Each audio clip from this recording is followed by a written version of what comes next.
Olá, boa noite. Então, estamos aqui mais uma vez, né? Infelizmente, a gente ainda continua por atividade remota, né, à distância, mas acreditando que isso está bem próximo do fim com a chegada das vacinas, né? Finalmente a chegada das vacinas. Espero que esse ano de 2021 a gente tenha muita saúde, muita paz, muita tranquilidade para trabalhar, para estudar, para correr atrás dos nossos sonhos, né? Bom, falar um pouco de vacinas, falar um pouco da produção de vacina é falar de genética, né? Tanto é que o primeiro trabalho para se produzir produzir vacina é o sequenciamento genético do vírus. Então, o nosso conteúdo de biologia, né? Nós finalizamos o conteúdo de biologia do terceiro ano falando um pouquinho sobre, encerramos a parte da genética e falamos um pouquinho sobre as contribuições da genética nos tempos atuais, né? Nós vamos falar da genética pós-mendeliana. A genética pós-mendeliana, ela envolve alguns conhecimentos e alguns conceitos muito relacionados com o que a gente está vendo em tempos atuais, como, por exemplo, a interação gênica, a pleiotropia, a epistasia, que são conteúdos que a gente vai estudar agora e que vocês vão precisar ter um pouquinho de paciência, né, e de comprometimento para a gente encerrar o conteúdo de biologia e encerrar nosso ano letivo 2020. Infelizmente, a gente não vai ter o contato, né, um com o outro.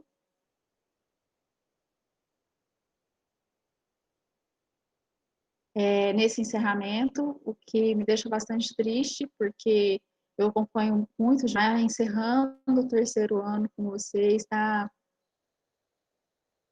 visualizando os planos de vocês, os sonhos de vocês. Nesse caso, a gente já está em 2021, muitos já fizeram a prova do Enem, muitos, e eu queria muito estar mais perto de vocês para ajudar vocês com relação a essas duas avaliações importantes na vida de vocês. Mas vamos lá, né? O que a gente tem é seguir em frente, firme e forte. Então, eu postei esse slide, está postado lá no Classroom, e eu só vou fazer uma breve apresentação desses slides para que vocês possam entender do que a gente está falando nos slides, tá bom? Eu vou colocar ele aqui para a gente, para eu conseguir falar, tá bom?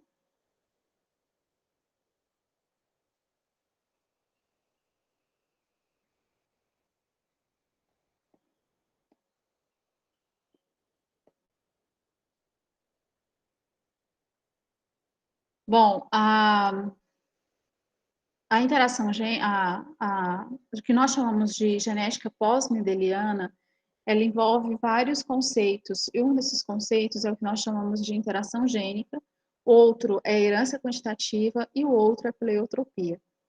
A interação gênica, ela pode acontecer de dois tipos, né? Que a gente chama de interação simples ou epistática. Vou mostrar para vocês como que isso acontece. Esses conteúdos é o que muitas vezes vocês vão encontrar chamado como genética pós-mendeliana. Por quê?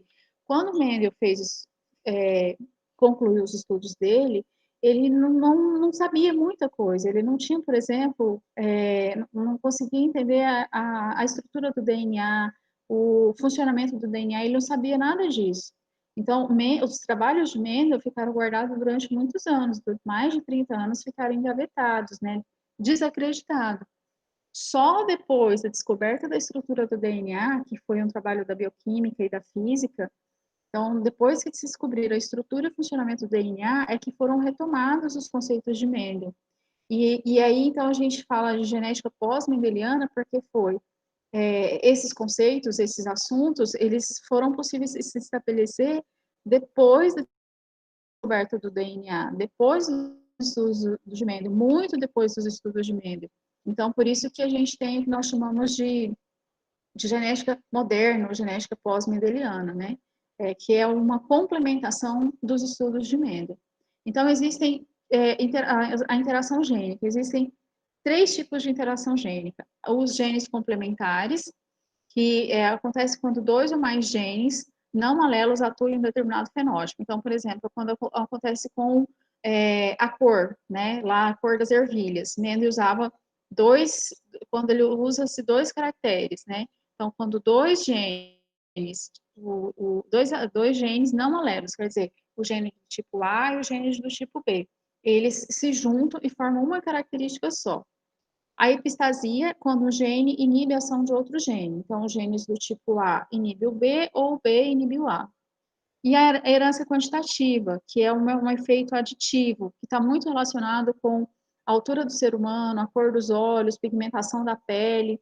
Então, essa herança, então, essa característica, esse fenótipo, ele não é formado apenas por um par de alelos, mas por um par de genes, mas por vários, até 5, por exemplo, né? E quanto mais alelos dominante, mais produção de melanina, então mais pigmentada é a pele. À medida que a gente vai tendo alelos recessivos, a pigmentação da pele vai diminuindo e a pessoa vai tendo o tom de pele mais claro, né? Produz menos melanina.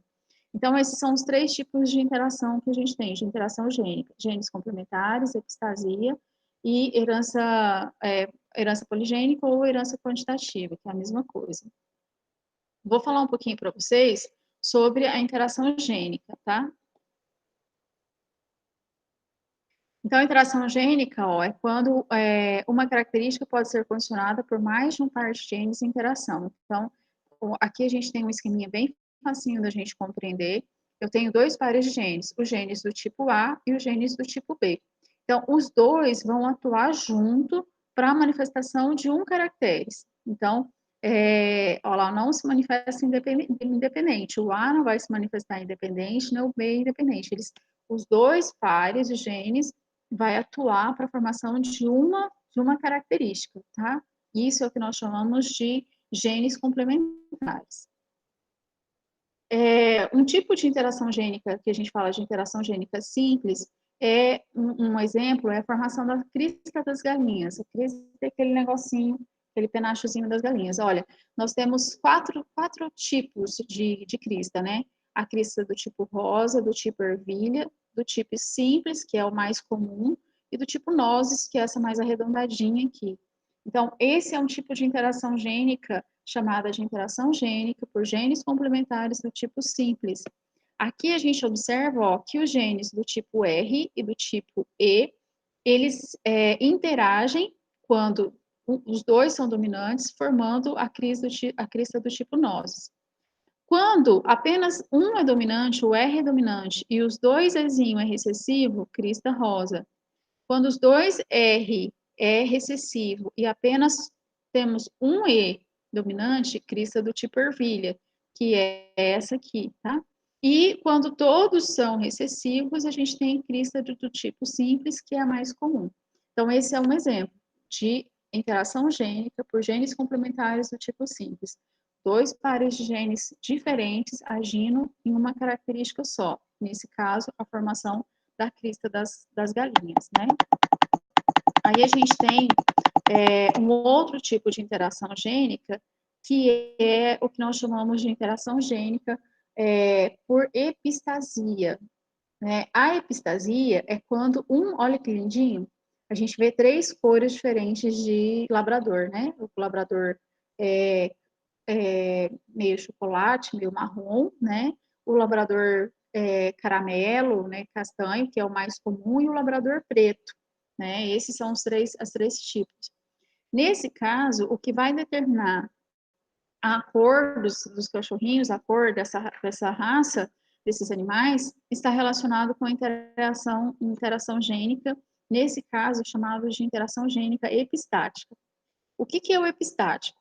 É quando um gene inibe a ação do outro gene. Olha aqui para vocês verem o conceito. Existem dois tipos. Existe a epistasia dominante e a epistasia recessiva, tá? A epistasia dominante é quando o alelo dominante inibe a expressão do alelo recessivo, tá? Então, nesse caso, a gente só vai ter a característica do alelo dominante. O alelo recessivo, ele não vai se manifestar. Então, isso é chamado de epistasia dominante. No caso da epistasia recessiva, é o contrário. O gene recessivo de um locus inibe a expressão dos genes de outro par de alelos. Só que um detalhe, a epistasia recessiva, ela deve acontecer, os dois alelos devem acontecer juntos, então ele tem que ser em homozigose, tá?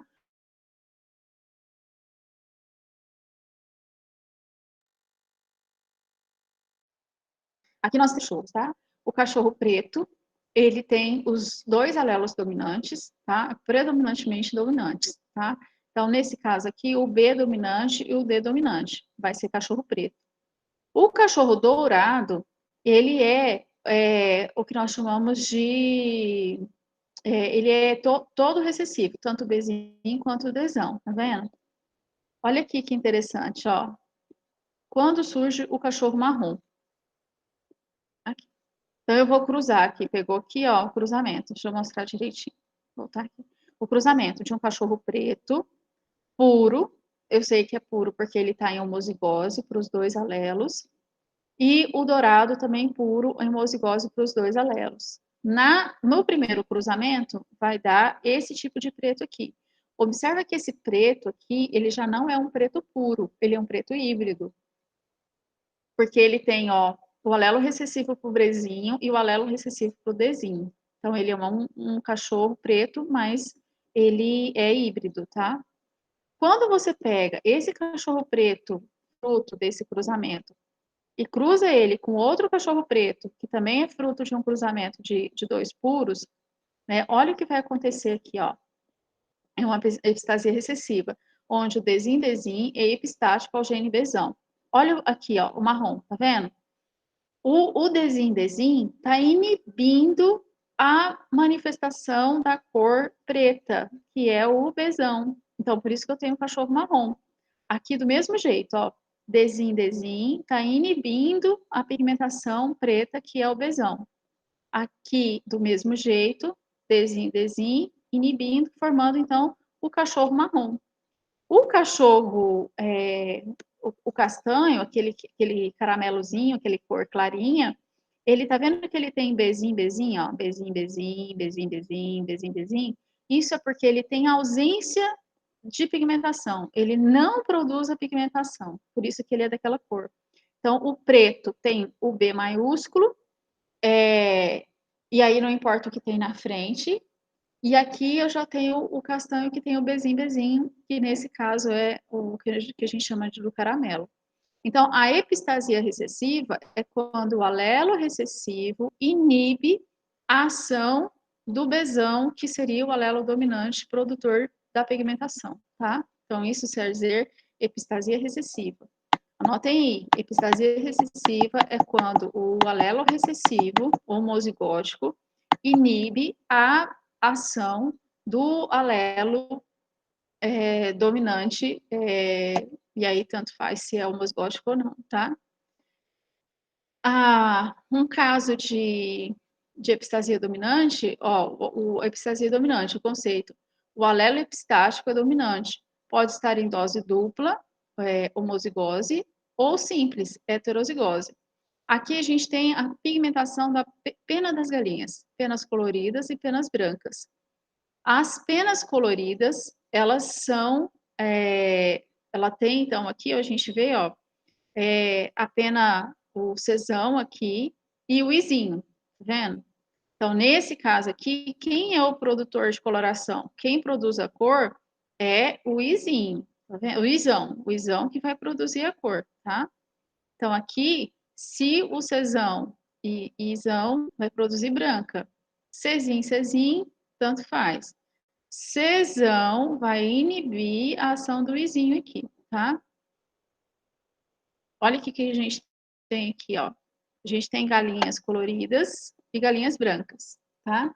Então, nesse cruzamento aqui, a gente tem, todas as vezes que eu tiver o cesão, ele vai estar inibindo a ação do izinho. Ó, o cesão vai inibir a ação do izinho, tá? Nesse caso, então, vai sair penas coloridas. Todas as outras serão penas brancas.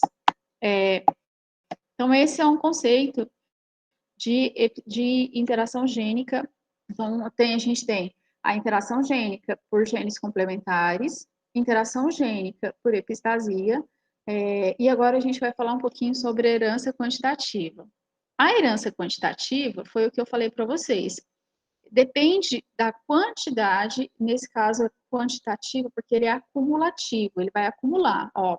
Neste caso, nesse caso de interação gênica, os pares não alelos somam ou acumulam seus efeitos. Então, um não vai interferir na ação do outro, mas vai somar a interação do outro, tá? Um exemplo mais clássico disso é a cor da pele. Olha aqui para vocês verem, ó. Quanto mais alelos dominantes, mais produção de melanina. À medida que eu vou diminuindo os alelos dominantes, ou seja, vou tornando esses alelos recessivos, vai sendo produzido menos melanina e aí menos pigmentação, a pele mais clara. Por isso que a gente tem uma diferença tão grande entre pessoas de pele média, né? Que a gente chama do moreno claro, né? Vamos dizer assim. Porque a gente tem uma quantidade de genes maior que pode interagir aqui, tá? Em tonalidades diferentes.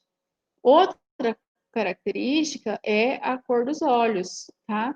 Então, a gente tem os olhos aqui, os olhos que seriam os olhos pretos, e à medida que vai diminuindo a quantidade de alelos dominante, a gente vai diminuindo a pigmentação da pele, dos olhos. E uma coisa interessante, ó, os olhos azuis. Olho azul é o tipo de olho mais difícil de ser encontrado, né, de acontecer geneticamente. Porque, na verdade, o olho azul é a ausência completa da pigmentação. Nesse caso, a gente pode dizer que o olho azul seria o caso de albinismo no olho, né? Porque a gente tem uma ausência completa de pigmentação. Outro conceito para a gente entender sobre interação gênica é o caso da pleiotropia. A pleiotropia, um par de genes condiciona várias características. Então, ó, na segunda lei a gente viu que um par de genes, uma característica, né? Na pleiotropia, não, ó. Na pleiotropia, um par de genes vai condicionar várias características, tá? Então, esse é o da pleiotropia. Quais são os exemplos de pleiotropia? Existem vários exemplos de pleiotropia, como, por exemplo, algumas doenças chamadas de doenças genéticas, né? E uma delas é a fenilcetonúria. A fenilcetonúria é uma doença que a pessoa nasce com resistência a um tipo de substância chamada fenilarina, que é muito comum em alimentos industrializados, que são adoçados artificialmente, né? Como, por exemplo, refrigerantes, sucos, laticínios, né? Até se vocês pegarem a Coca-Cola, né, ou qualquer refrigerante, do ladinho, assim, ó, bem do lado da Coca, na lateral, vem escrito, contém fenilarina, porque existe algumas pessoas que têm resistência à fenilarina e isso causa uma doença, vários tipos de doença, como fibrose, né, que pode ser pulmonar, pode ser em várias partes, vários tecidos do corpo humano. Então, a pleiotropia é um exemplo clássico disso, tá? De formação de doenças congênitas, de doenças genéticas, tá? Então, resumir aqui de pleiotropia, ó, um par de alelo determina várias características. No caso da interação gênica, caracteres é determinado por 2 ou mais genes, nesse caso, a interação. Então, interação é mais de um, né? Mais de um par de genes formando uma característica. Pleiotropia é o contrário. Um par de genes, várias características. Ok? Então, deixa eu voltar aqui para eu ver vocês.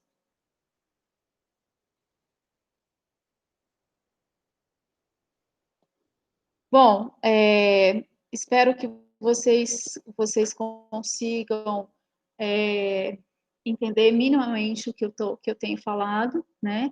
A gente está, organizei para vocês uma lista de atividades bem curtinha, bem pequenininha, que eu espero que vocês se dediquem, se esforcem para responder, que está muito voltada para a genética na atualidade, algumas perguntas como o sequenciamento, o projeto Genoma, né? Faz vocês entenderem um pouquinho do projeto Genoma. Então, é um estudo dirigido para vocês terem um pouquinho mais de direção, né? Nas buscas e nas pesquisas de vocês, tá bom? Qualquer coisa, me manda um WhatsApp, me manda um oi, que eu vou ficar muito feliz em respondê-los, tá bom?